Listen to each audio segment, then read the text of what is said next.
జగన్ గారు ఓడిపోయి గెలిచారు, రెడ్ బుక్ అమలు చేస్తాము అని చెప్తున్నారు. కానీ ధైర్యంగా మేము ఇచ్చిన పథకాలను అమలు చేస్తామని ఎక్కడ చెప్పగలుగుతున్నారు? చెప్పలేకపోతున్నారు. ఎందుకంటే వీళ్ళు ఇచ్చిన హామీలు నెరవేరదని వీళ్ళకి తెలుసు.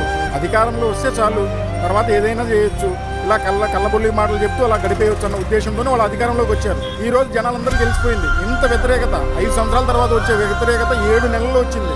ఏ పబ్లిక్నైనా అడగండి, ఈ రోజు సంక్షేమం అనేది లేదు, మేము చాలా ఇబ్బంది పడుతున్నాము, ఒక మంచి నాయకుడిని మేము కోల్పోయాము, మేము మోసం చేసాము నాయకుడిని, మమ్మల్ని నాయకుడు మోసం చేయలేదని ప్రజలు కన్నీళ్లు పెట్టుకుని మాట్లాడుతున్నారు. అది వాస్తవం. ఆయన గెలిచి చేసినప్పుడు పథకాల గురించి దాని యొక్క వాల్యూ గురించి ఏం చెప్పారు? బటన్ నొక్కారు అన్నారు. మరి అదే బటన్ వీళ్ళు నొక్కొచ్చుగా, ఎందుకు నొక్కలేకపోతున్నారు?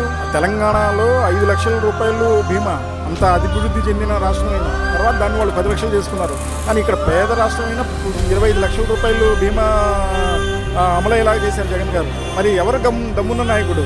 2 సంవత్సరాల కరోనాలో కూడా ఏ ఇబ్బంది లేకుండా రాష్ట్రాన్ని కంటికి రెప్పలా కాపాడారు.